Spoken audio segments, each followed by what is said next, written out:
The following podcast will contain spoilers, tangents, hot takes, and excessive foul language. Viewer discretion is advised. Enjoy the show.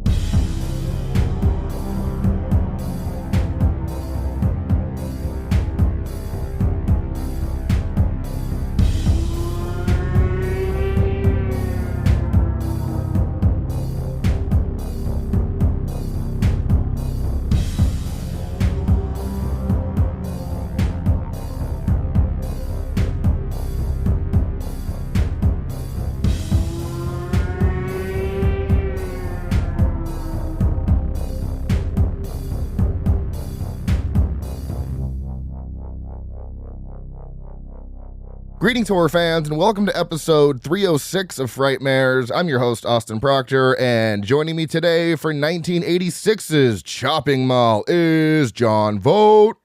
Hello, hello. I say this every episode, but I'm excited to talk about this movie. Yeah, this will be fun. Yeah, this was a late change to the but the show, whatever it's called, episodes. I can talk. It's been a long weekend. To the lineup. There we go. To the lineup, because I had something else in 1986, and then I've just been going back through before we do each episode and just making sure that what I've picked is like the best option, and then giving all of my co-hosts like, all right, we were doing this, but these are the other options we can do. And you were like, Chopping Mall. And I said, fucking done. I had forgotten I thought it was from 1987, and we couldn't do it next week because there's a movie that Gabby really wants to do next week. So yeah, I am definitely excited for this one because, God, I saw this one. Let's see when I saw this one. My history with this movie is I saw this for the first time in July of 2021. And every time I've watched it, I've just rated it like a little bit higher and a little bit higher. And it's just becoming one of my favorite 80s movies just of all time for its sheer ridiculousness.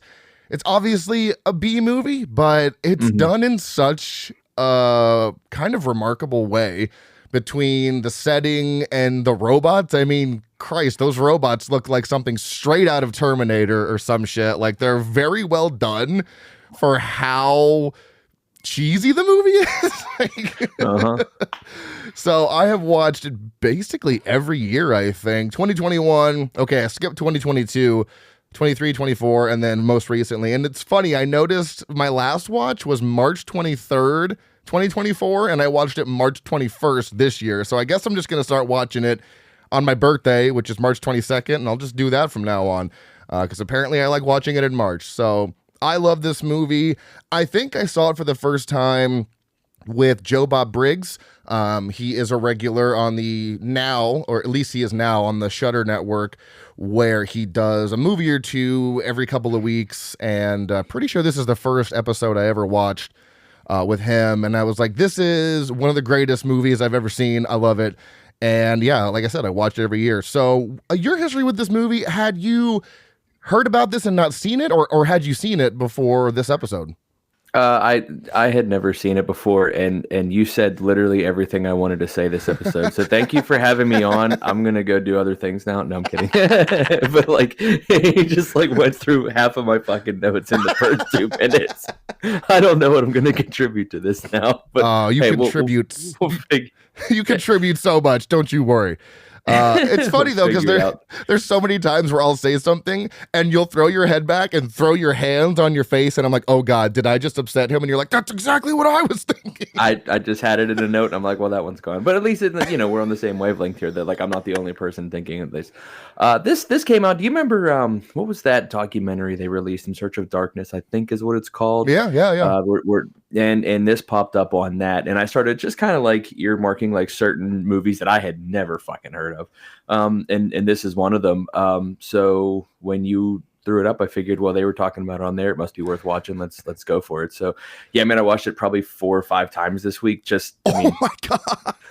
Parent of 2, so like you get 15 good minutes of trying to take a note in between, something screaming or pooping or whatever, and it's just you're I don't know. So it took me like 5 times to actually get through this movie.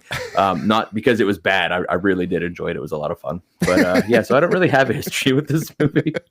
I mean, you've got a pretty interesting history, I would say, watching it that many times in a week.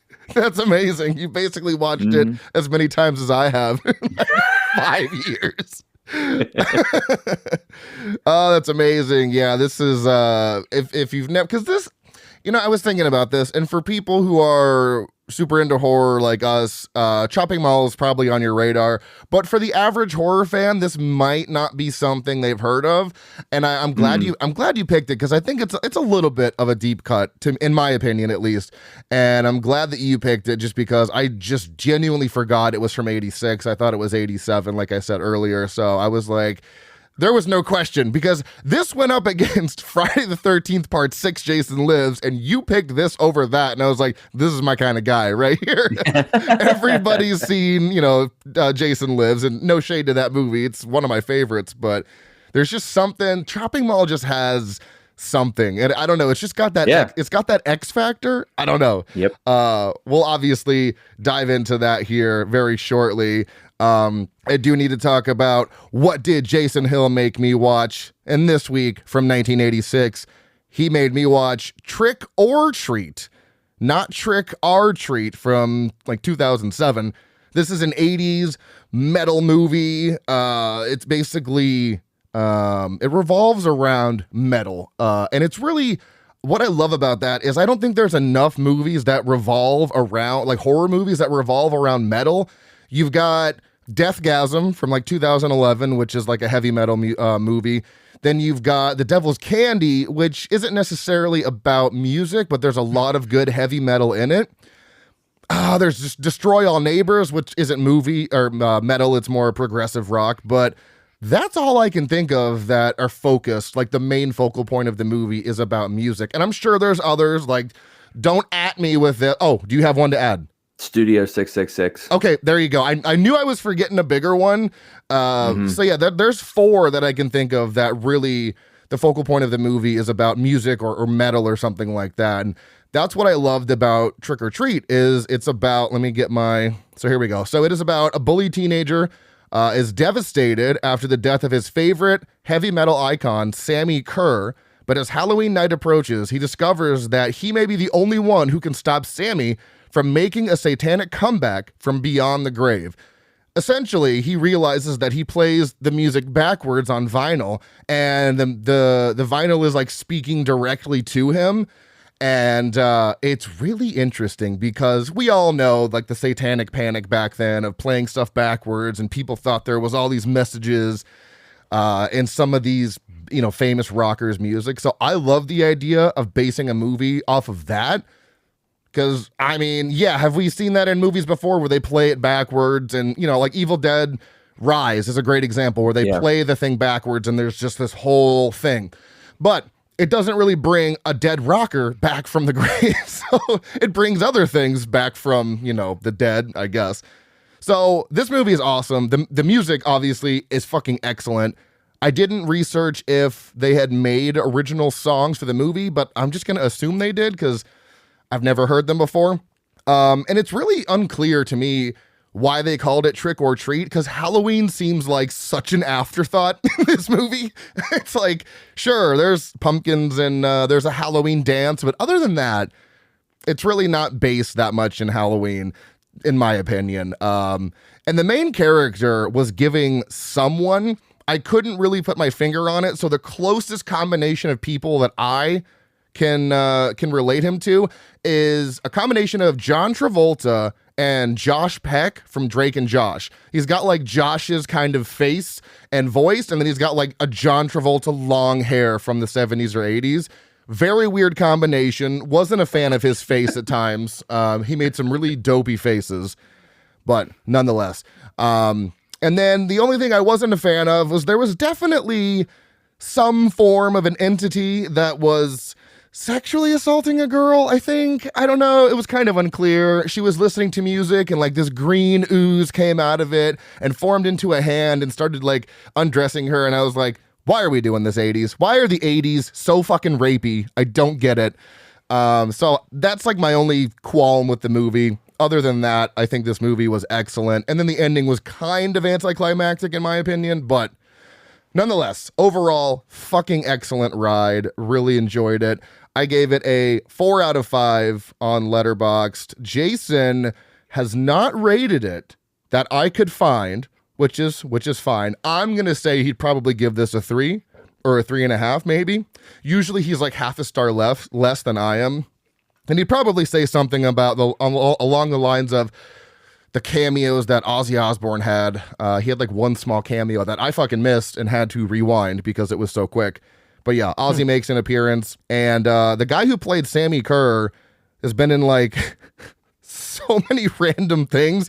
Apparently he was in the Michael Jackson's Thriller music video.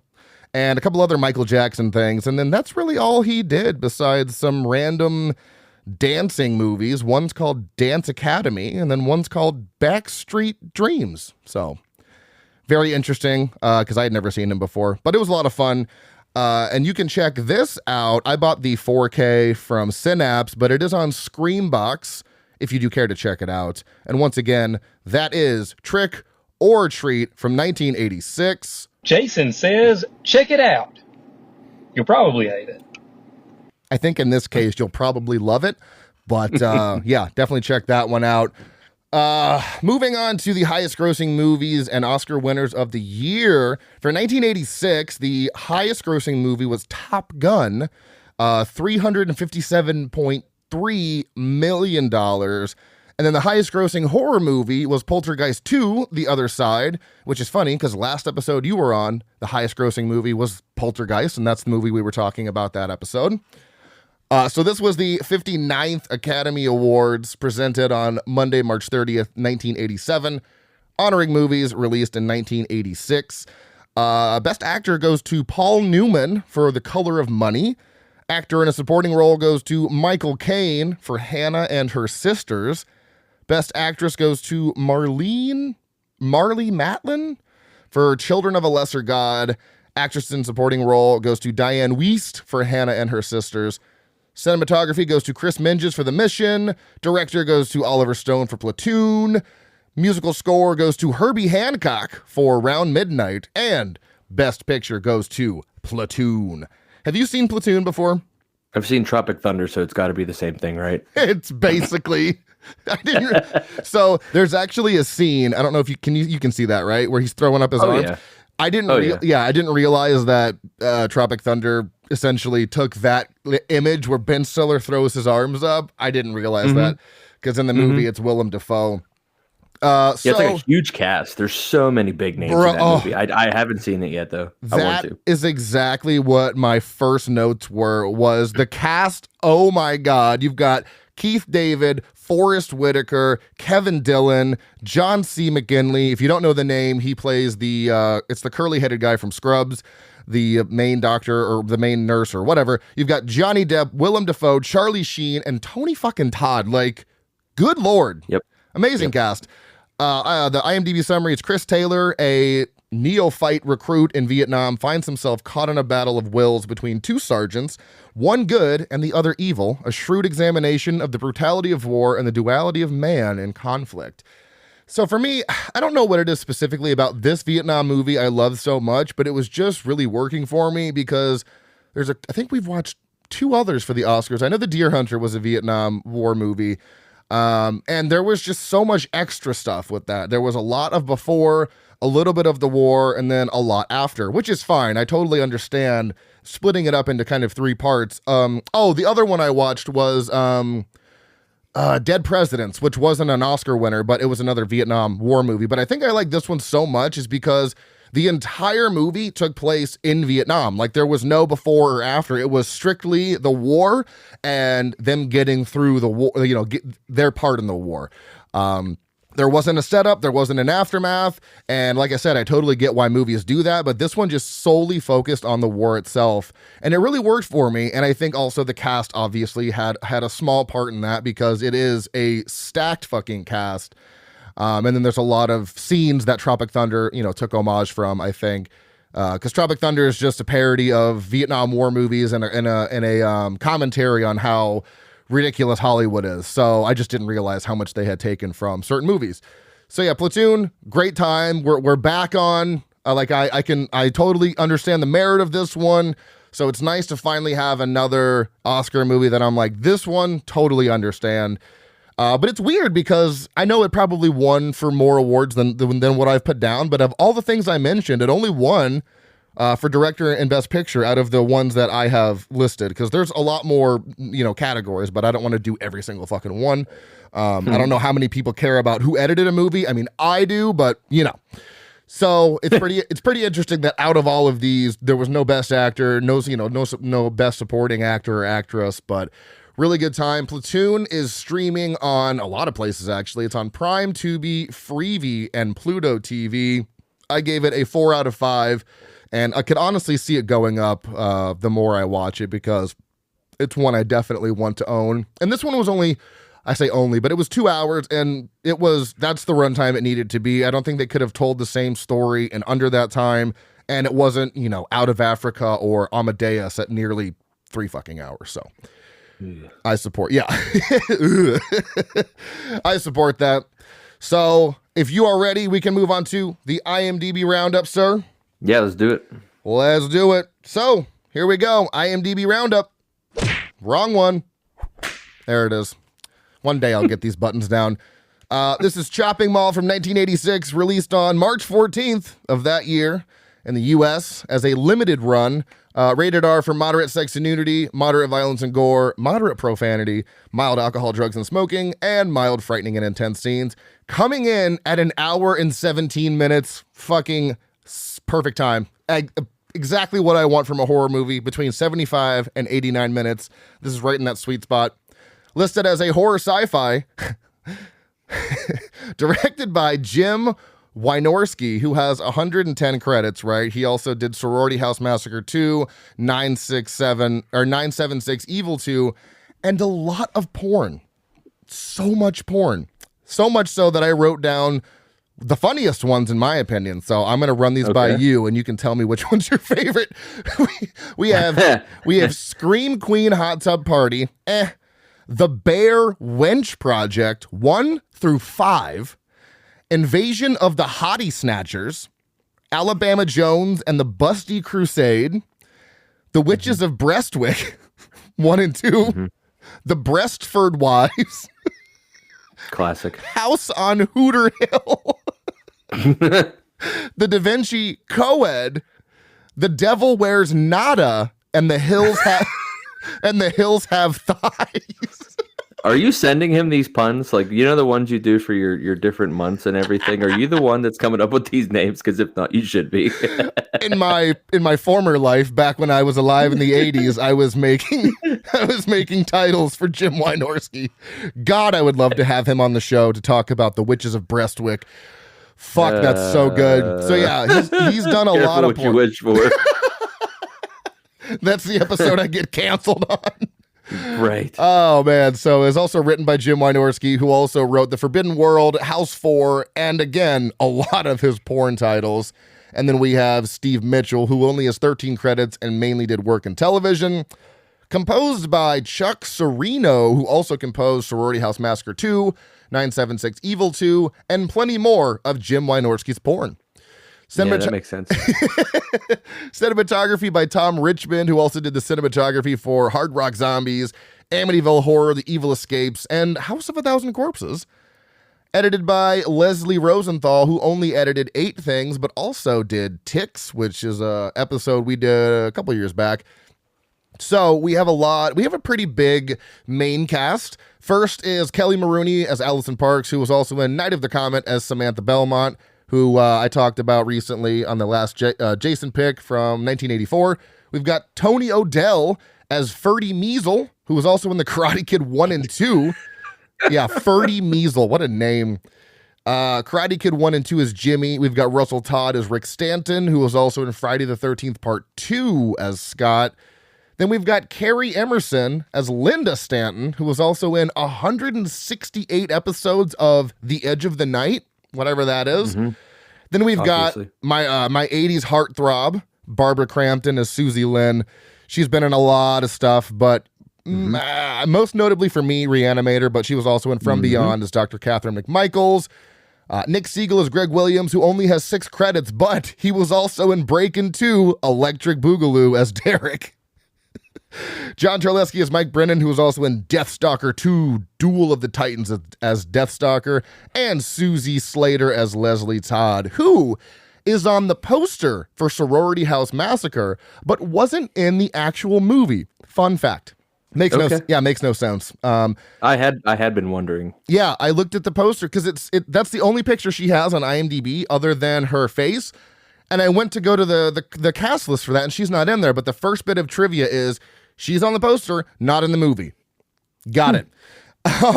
Estimated budget of $800,000 with a worldwide box office gross of NA. Filmed in LA, California. You can watch this literally fucking everywhere.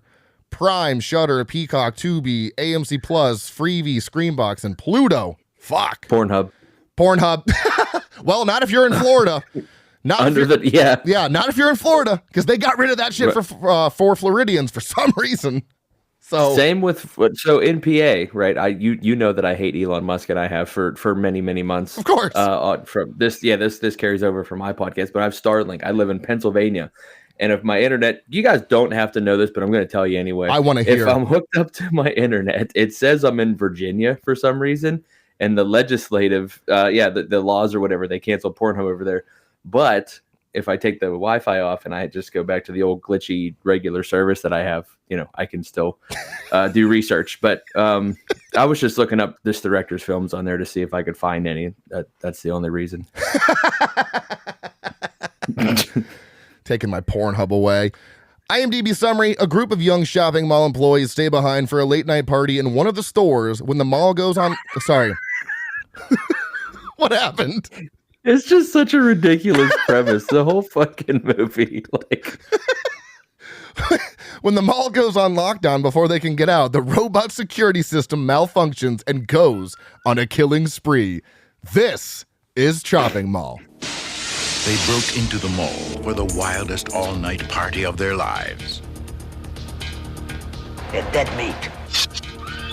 But you're never alone in the Chopping Mall. What's that? Robot blood.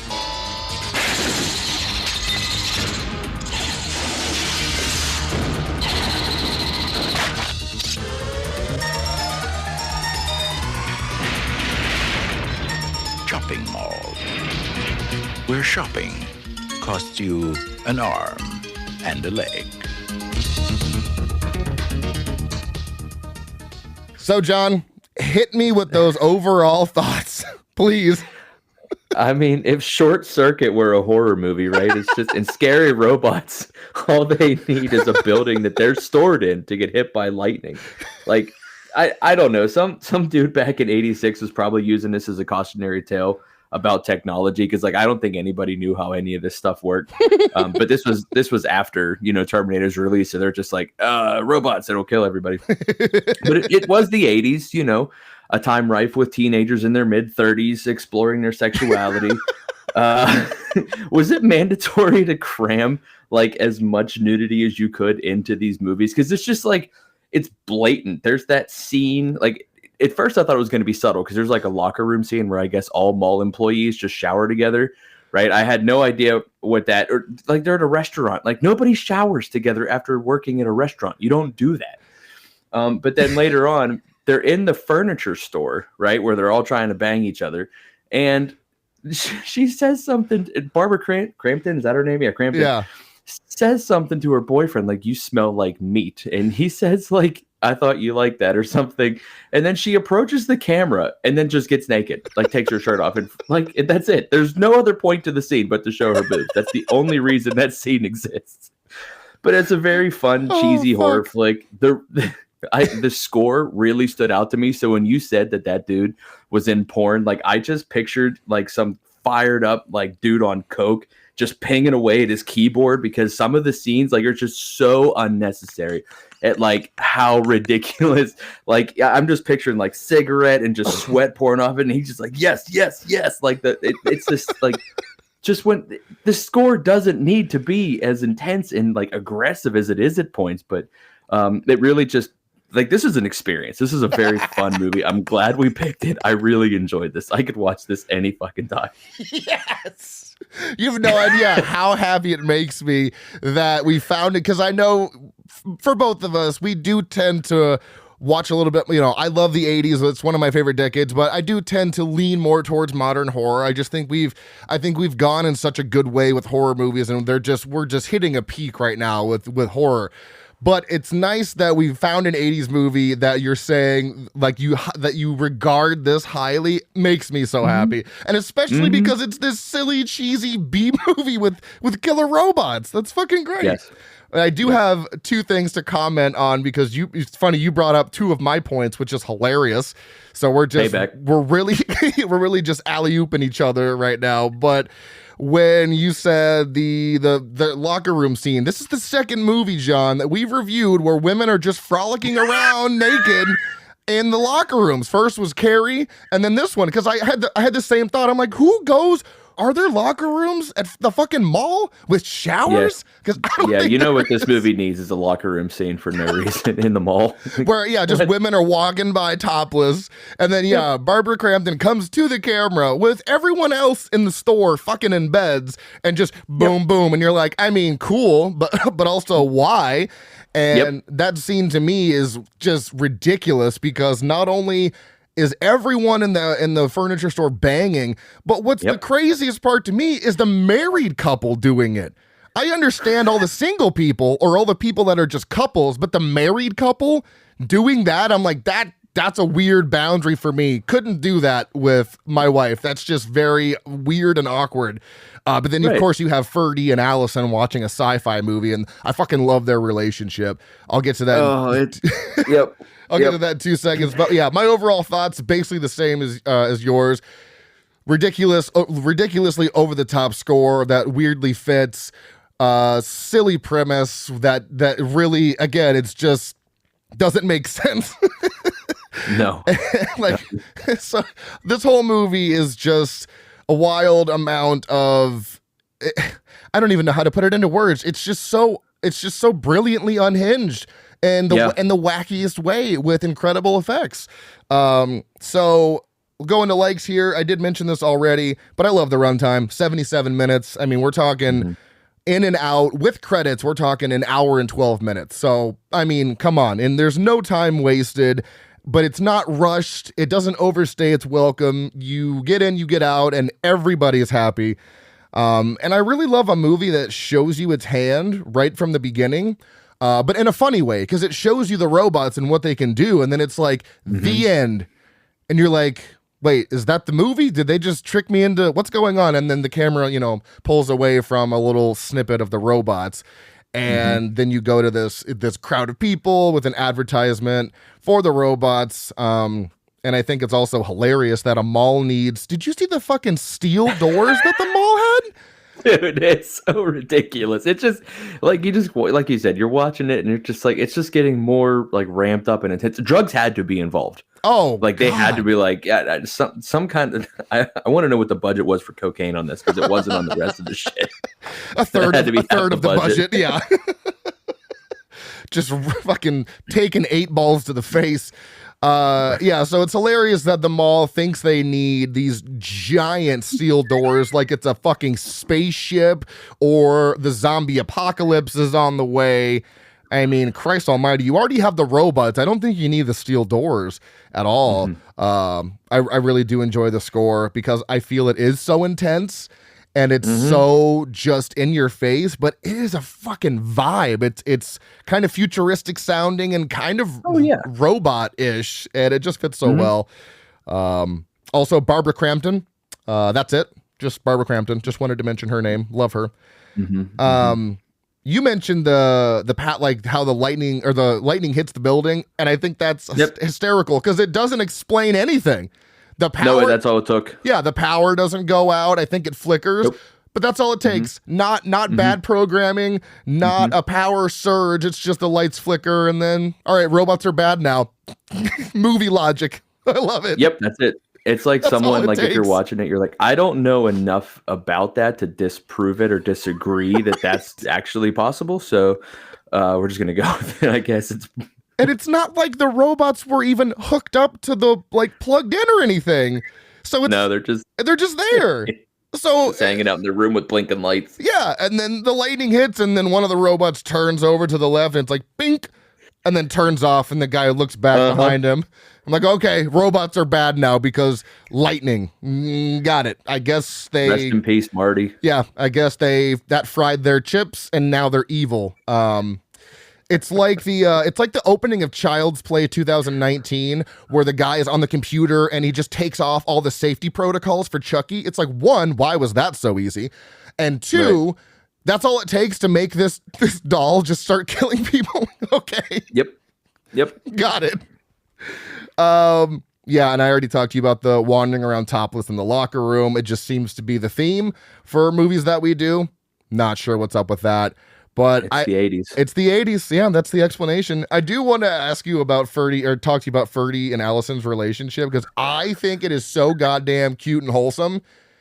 Just these great. Yeah. That whole love struck moment with the music and everything of just this high, like they're just these shy nerds that just fall in love instantly. And they make like a real moment about it too. Like just stuck right in the middle of this movie. It's great. It goes from silly, wacky, cheesy B movie to like a rom-com about, it's like Pretty in Pink or something like that, where they just look at each other and it's like the glistening music in the background, and they just, they're awestruck in love, and they start watching the sci-fi movie while everyone's banging, and everyone's in the background moaning and groaning, and they're just like, fucking sci-fi movie, tight, I love this.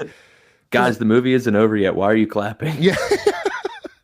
And it's just so cute. They kiss on the couch, and then they go through hell together, and then they're the survivors at the end of the movie, and they have this big hug, and the music swells, and then it's like over. I just fucking love that shit so much. It's so fucking cute. Let's see some other things here. So this isn't really necessarily a like, but I liked how ridiculous it was. So Mike and his girlfriend, I can't remember her name, Leslie. And remember when Mike goes to get her cigarettes and goes down to the vending machine and then gets attacked by the robot? So his legs are 90% poking out behind the cigarette machine, and she's like, Mike, where are you? Hello? And then just kicks his foot, and it's like, oh, Mike, like, you didn't see that from a mile away? How did you not see that? But I really like that moment too, because then she pulls him out from the dark, and his neck is cut and just like spurting blood, and she delivers one of the greatest like horror screams, like top tier scream. I love that. Before I continue on with mine, I want to hear anything that you liked real quick, because I've got a couple more, but I want to hear from you about what you liked. We kind of touched base with it earlier. They actually had some like decent effects in this, which I was surprised about. But there's some like maybe unintentional comedy there, and just the ridiculous of the movie. It actually it's like they threw shit at the wall and it stuck. Like it actually worked. You know what I mean? Like I don't know how much planning like this was someone's vision or not, but like fuck it, they did it and it worked. And it was just enjoyable all around, really. I love that description of they threw shit at the wall, not to see what would stick, and it stuck. Like everything they threw was just like, oh, good. Yeah, because I mean, I couldn't imagine seeing this like script on paper and reading through it, because and taking it seriously. Because what I love about it is that it's a movie where everyone in the situation is taking it fully serious, but the audience seeing it's just such a ridiculous scenario to the audience. So I love that type of movie where it's played straight. I mean, there are some like cheesy one-liners that go back and forth, but once the robots start attacking, it's a real situation that they can't get out of because of the fucking big steel doors that they can't really break down. So us as the viewer, we're like, this is so over the top and silly, and you can't help but love this movie. Basically, anybody I've talked to about Chopping Mall has liked it in some way. Maybe not as much as me, but they still like, yeah, this is a great movie. Like I showed it to my buddy Will, who watches horror movies. He's like a casual horror movie fan, and I showed it to him, and he was like, "This is so ridiculous and fun." And it's like, yeah. As long as you don't take it too seriously, you can have a great time, because there's a lot of questions you're like, this doesn't make any sense. And that's the fun of it. It doesn't have to make sense. It's movie logic. Just roll with it. You don't need an explanation. We're talking about killer robots in a mall. I mean, that's already ridiculous enough. Now, I don't know if this was just a thing of the 80s, because I was born in 1990, but I don't understand the sporting goods store with guns readily accessible. Was that just a thing in the 80s? I don't. Oh yeah. Not even behind glass or in the back of the store, just right up front. No. I don't think those really became a problem until way later. True. But yeah, I think you could just walk up once upon a time and just grab a gun. So insane to me. There's no gun locks on them. They're not behind a case. They're not like, oh, I got to ask the guy to get it from under the counter. Right there in the opening of the store. Also, ammo was just right there too. I mean, one guy had like an AR-15 style gun, another guy had a shotgun, and then one guy had the fucking Dirty Harry gun, like 44 Magnum, and I love that. And this mall also apparently had what? Go ahead. I did have something for likes. I didn't want to give the one kill away. No, go ahead. But just one in the scene with the head. Yes. And the guy not like, it's like they don't know how blood splatter works, because it was just like a dude squirting ketchup onto the window and everybody's staring. Like there's no, it's not it's not like realistic in the slightest. It's some dude like, go ahead, Larry, squirt it now. And then just two little quick shots on but like way after the fact, after she's already dead, like it's still squirting. It's very funny. This movie's a gem. It's yes, a gem. I fucking love it. So not only does the mall have guns and ammo at the ready, they also have gas cans full of gas. Propane. Yeah, and propane. I don't, again, I wasn't born in the 80s. I don't know if, in my experience, you have to buy the gas can and then go get gas. I don't think gas cans usually come with gas, because that is a fire hazard if something catches on fire, or I don't know. So it's just so funny. Guns, ammunition, gas cans full of gas, propane tanks at the ready. I mean, this mall was destined to explode at some point. Yeah. It's just insane. And speaking of explosions, you have an incredible explosion at the end where Allison, the last survivor with Ferdy, just tanks this fucking last robot in the store. And I don't know how I'm assuming that had to have been a set in some way. It was definitely a set. Yeah, because they did film at a real mall, but I don't think the mall would have let them do that, because I mean, I know it's the 80s, but I don't think they were allowed to do that. So that had to have been a set in some capacity, because they did shoot in a real mall after hours. And then I already mentioned Ferdy and Allison being the only survivors was perfect. I think that's great. And then another thing I love is just that thing in the 80s where it would show the credits and it would show like a little goof of the character and then throw their name on top of it. I love silly little shit like that. They probably did that to extend the runtime a little bit, because I know you had to hit a certain runtime in the 80s, I think, for movies. It couldn't be too short to be, put in theaters. So they probably did that to extend the runtime. But I mean, again, it's an hour and 12 minutes without credits. So it's just, I just love a movie that does not waste any time. It is action packed. There's no lulls. I mean, you have like a 15 or 20 minute buildup, which is fine, but it's not like it's boring in any way. And the pacing is perfect. It just slowly gets crazier and crazier and crazier. And you gotta love a movie that just has a blast with a ridiculous premise. And they give you plenty of nudity as like an appetizer before the main course gets there. So you have stuff to keep you entertained. But yeah, no, like you said, to your point, with there's no wasted time. And it's a good thing they didn't, because like it would have maybe made this movie insufferable if they tried to like pack some kind of random scenes in there just as filler.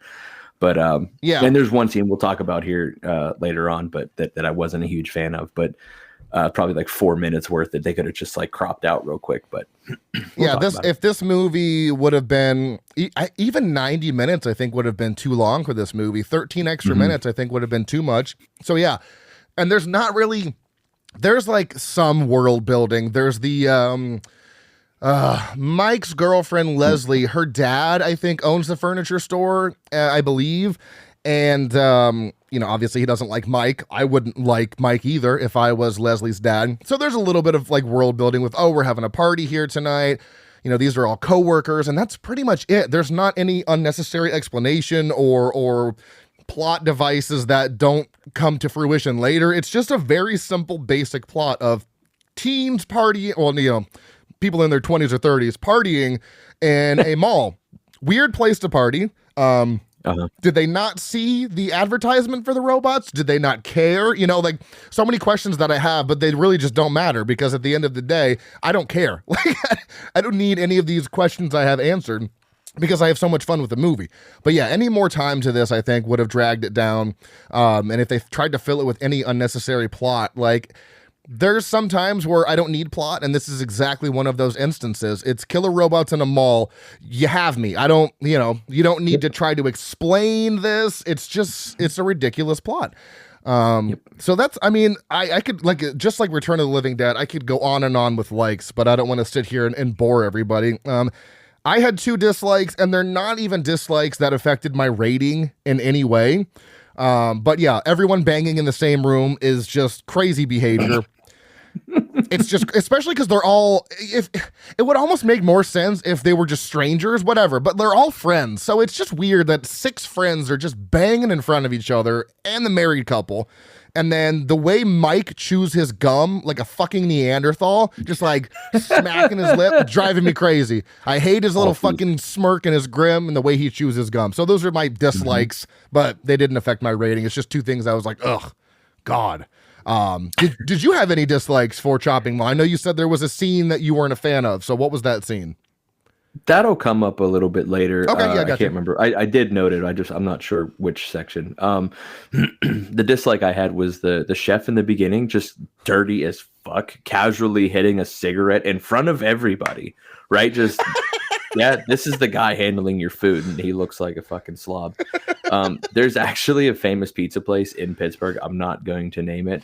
And it kind of had a similar vibe, and everybody like glorified this place for years. They're like, oh man, that's how the old man used to make your pizzas. He probably got cigarette ash and it made it so much better. Like, no, it didn't. No, it didn't. Extra flavor. You gotta love it. Some seasoning on top. And just like one of the, things we see in like a lot of 80s movies that all the kids are 35 years old. And the parents somehow like that. How old was that dad? There's no way he was 40. Like, bro, I'm 3 years from 40. I don't look like that.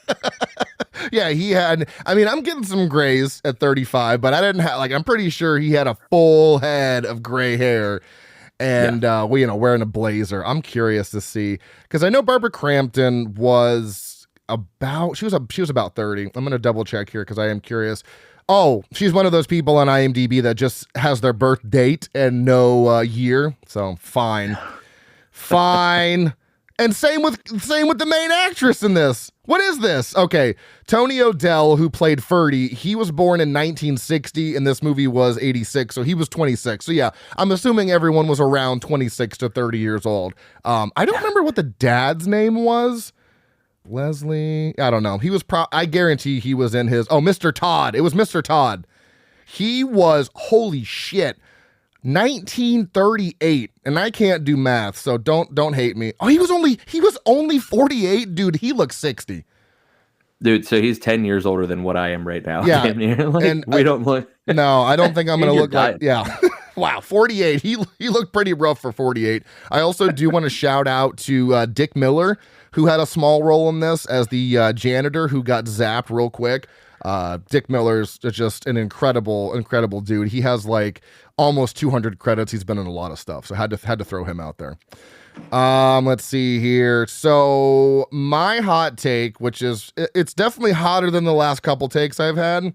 I think to me, I think this movie's perfect. I literally have nothing that makes me rate the movie less. I just find this movie, and it's crazy because it has not that great of ratings. The ratings aren't great, so I know that take for me at least is pretty hot because I think it's perfect. It's one of my favorite 80s movies. If not, it's easily top 5 80s movie for me just because I love the sheer ridiculousness. You can turn your brain off and just have fun. Did you happen to have a hot take for this one? I do. I think we need to bring this genre back. Oh, okay. Because like it's no secret that the horror genre is still rampant with like underwhelming low budget. Of course, my phone shuts off while I'm trying to read it. Low budget horror films. But this genre can be fun. It should be fun. And I think we've forgotten about that recently. Like some of these directors are just like hell bent on trying to like, okay, I have, $500,000. Let's make it as scary as possible. Like, nah, man, do some coke and write a fucking movie about some robots in a shopping mall. Like it could be. It can be fun. And honestly, this is one I think you could easily remake and just do it for a modern audience with modern jokes because there's really it's not like you could. I mean, you're not talking about like remaking it shot for shot, but you really could just remake this movie because I don't think that people necessarily consider this a banger. Most people like a banger movie or, oh my God, they shouldn't touch this because the original was so perfect. Like a la Nightmare on Elm Street. Like the remake was just trash of Nightmare on Elm Street. Like, oh my God, it was so bad. Right. So I think this is a movie you could easily remake and still have fun with and just make it appealing for modern audiences. I really do. This is an easy movie to remake. I mean, they did this on a budget of $800,000. Dude, you could easily do this again. For this, and this was $800,000 in, well, I guess that is 1980, so it's probably a little bit more, so probably about $1 million. But I mean, Blumhouse usually gives about $1 million or so for their movies because they try to do micro budget movies. So it's like this could easily be redone. You get some funny, not like hugely famous comedians, but some of those comedians that we all recognize and would be like, hey, I know you. You get one scream queen, like AKA Barbara Crampton in this, and I think this could easily be remade. And not to toot my own horn with the Dust Bunnies movie we're making, but it really does.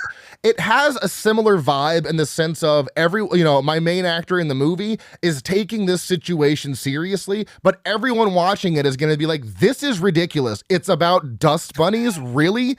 So it has that same kind of vibe. And I'm really hoping when it's all done, people do enjoy it because it was a passion project for me and my wife, and it's just going to be a totally over the top, ridiculous time. So I do 100% agree with you. I think we need to start having just some fun again with horror movies. Not that we don't, but I think we could bring stuff like this back. Because all of the movies coming out, like I watched Popeye the Slayer Man last night. Yeah. And it's like, got it. It was fun, but it was kind of dumb at the same time, really good effects, but I think we need to I'm just not really fully behind the trend of taking all the public domain shit now and doing horror movies with it. I was on board with like the Pooh movies. They were fun. They were silly. But now it's like we're getting Peter Pan's Nightmare and we're doing Screamboat Willie and we're doing Pop. It's like, all right. And they're doing a Bambi 1, 2. And I'm like, okay, we need to stop this. This is a trend I'm really not fully on board with. But definitely need to start having fun like this with horror movies again. So, Hooked for me was the opening scene. The first time I saw this, I said, yep, got it, understand what's going on here. That's all I need. So I was hooked right from the beginning. What about you? Same, like literally exactly the same what you just said. So, and I was never lost because it's kind of hard to get lost in this movie, and for there to be a moment where you're like, "Ooh, I'm taken out," because it's so short. So, was there a time for you that happened? Yeah, this is the scene that I had mentioned earlier. There's a moment where they're conjuring up a plan. And they're actually trying to act just for that like brief 3 or 4 minute period where they're trying to be like dramatic actors, and they just miss the mark entirely. Okay. And it's the scene right before Greg gets yeeted off the top floor of the mall. That's such a great scene. Yeah, okay. I was trying to figure out what moment it was, but that makes sense. I can totally agree with that. Let's see for me. Oh yeah, my horror moment I mentioned already. It's when Leslie finds Mike, and you can kind of see his neck is cut when in the dark, but I just Dude, love it's Play-Doh. Yeah, It's exactly. Play-Doh laid over. It's so bad. It's so bad, but I'm my moment specifically is basically her reaction, because she doesn't see it. Us, the audience, we can see it, but she pulls him out, sees his neck, blood squirts off to the side, and then again she gives us that just horror scream queen yell. And then the robot starts chasing her down the hallway, shooting fucking like Star Wars style laser beams at her. Fucking great. And then that leads right into my favorite kill, which is her head getting blown to smithereens. So yeah, I wasn't expecting that at all. That was such a great, and that's only what, the first 10-15 minutes. Yeah, so it's you go pretty from, quick. Like, yep, you see like boobs and then head explosion in the first 15 minutes of the movie. You're like, this is amazing. You're I like, don't need wow, anything else. we just went from oh shit, what's the there's a movie with a lot of new, we went from whatever I'm trying to think of to Scanners so quickly, like with the head explosion. Like that's a head explosion is like third act shit, and you're doing this like first act. All right, cool. So all right, what's your horror moment for you? Rick's heroic golf cart joust that kills the second robot. This is the scene that I laughed out loud that I texted you about. It was so fucking ridiculous.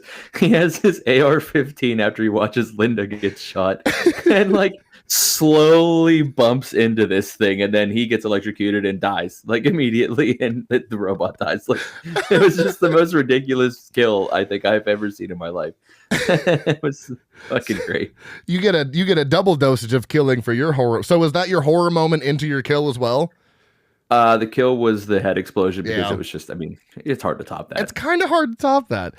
So favorite character for me is Susie Lynn, Barbara Crampton. Like I said, she's a 80s heartthrob for me. She's just, and I just love her and everything. She just feels so natural and just so confident in her delivery of things. So that's my favorite character. What about you? The robots, because they're fucking savages. You know, they terrorize these teenagers all movie, and then they just say, "Have a nice day" after every kill. And they arguably have the best acting of anybody in the movie. So that's so okay. This is hilarious, because on the last episode, Corey said that Tarman from the Return of the Living Dead had the best acting in that movie, and you're saying the robots have the best acting in this movie. I love it. I love it. Least favorite characters for me, I don't really hate anybody, but if I had to pick one, I'm going to say Mike, and it's basically because I don't like his fucking smirk. He seems like he's up to no good, and if my daughter ever brings a guy like that home, it's not going to end well for that guy. Least favorite character for you? Did you have one? The guy who just shamelessly eats Marty's leftover donut in the beginning. He just walks in and grabs like a leftover donut from his coworker and just eats it. Like, who the fuck does that? I know. It's just. Have you ever done that? Just walked in like, No. oh, he's not here anymore. He's not gonna finish his taco. No, I don't want to eat a half leftover donut from a coworker. I never know what to expect with some of these answers, and you never disappoint, and I fucking appreciate the hell out of that. So my favorite line is right in the opening, because it is so fucking out of pocket.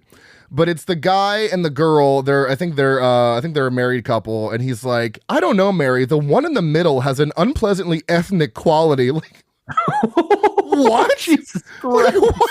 They're robots, and they all look exactly the same. What do you mean? I missed that one. I was like, bro is being racist towards a robot? What the fuck? That's exactly what that was. That was a subtle, subtle shade. What the fuck? So random. Oh God, not that I support that statement. It was just so out of nowhere. You're like, oh, okay. All right. Did you have a favorite line from Chopping Mall? I have two, and I'm very surprised you didn't pick one of the ones I wrote down, so I'm glad I wrote it down. Okay.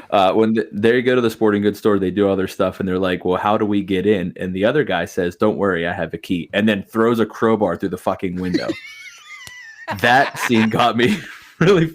And then, like, towards the end of the movie, they're like, what's wrong, Linda? She's like, I don't know. I guess I'm just not used to being chased around the mall at night by killer robots. And, like, nobody is. Fucking nobody is. That's a weird statement to say. Are people used to that? Who are those people that are used to That's that? what I mean. Like, I'm sorry, I'm just not used to this apocalypse. Yeah, thanks. Drama. Thanks for that line. Oh, good grief. So yeah, Chopping Mall, I think it is such a fun time. If you have 72 minutes minus, 77 minutes minus credits to spare, like if someone was like, you have 80 minutes left to live, what are you gonna do? I'm watching Chopping Mall. That's what I'm doing. Hell yeah. It's the only movie I can probably fit into that time. Any other thoughts, feelings, comments, concerns with Chopping Mall before we wrap up here?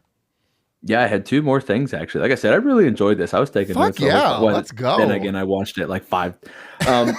Is this in the same cinematic universe as Gremlins? Because I feel like Dick Miller played the same character he did in Gremlins. Oh shit! And that dude is in an insane amount of like horror movies. He's in an insane amount. If you look it up on IMDb, he's got like 4,000 credits or something. Oh yeah, he's in The Burbs, Piranha, Tales from the Crypt, Demon Knight, Gremlins, The Howling, Chopping Mall, Night of the Creeps, The Terror. Like yeah, that's why I had to throw a shout out to him. And honestly, yeah, I could really see that because Gremlins was 84, this was 86. I could totally see that being a thing because of how contained this movie was, since it only took place in a mall. I'm just gonna say, yeah, these are in the same cinematic universe. He's playing the same character he is in Gremlins. I'm just gonna go on the record and state that. Yes. Mm-hmm. We'll say it here. Another thing I noticed is like how badass hip firing was in the 80s. If you watch any 80s action movies, like it just like I don't need to aim fuck anything in that direction. They just stuck all the guns on their hips so they could look awesome and just shot. That's all they Yeah, that's what they did. Fucking AR-15 shotguns, dirty hairy gun. Who needs aiming? Who needs crosshairs? Nope. Oh, goodness gracious. Love Chopping Mall. Let's move on to the post-review stuff here. Some good taglines, of course. You can't not have a good tagline with this. So let's see. We've got Shopping Will Never Be the Same, where shopping can cost you an arm and a leg. Buy or Die, and Shop Till You Drop. Dead. So stupid. Trivia, this film was allowed to shoot at a real California mall as long as they did not damage any facilities and had removed any traces of their presence before the mall opened at the time of 9 a.m. Well, I think that's why it was on that documentary. That's because they were talking about the in-depth process of like how they had to hurry up at night after the mall closed. Yeah. Hurry up, get set up, shoot a little bit, and then like break everything back down before the next morning. So it was like a labor-intensive process. Yeah, and a labor of love too. I mean, you don't love this movie, or sorry, you don't like not like this movie and do everything you had to do to get this fucking done. It's not like, oh, we've got a set, we can take our time. Like, no, we got to go.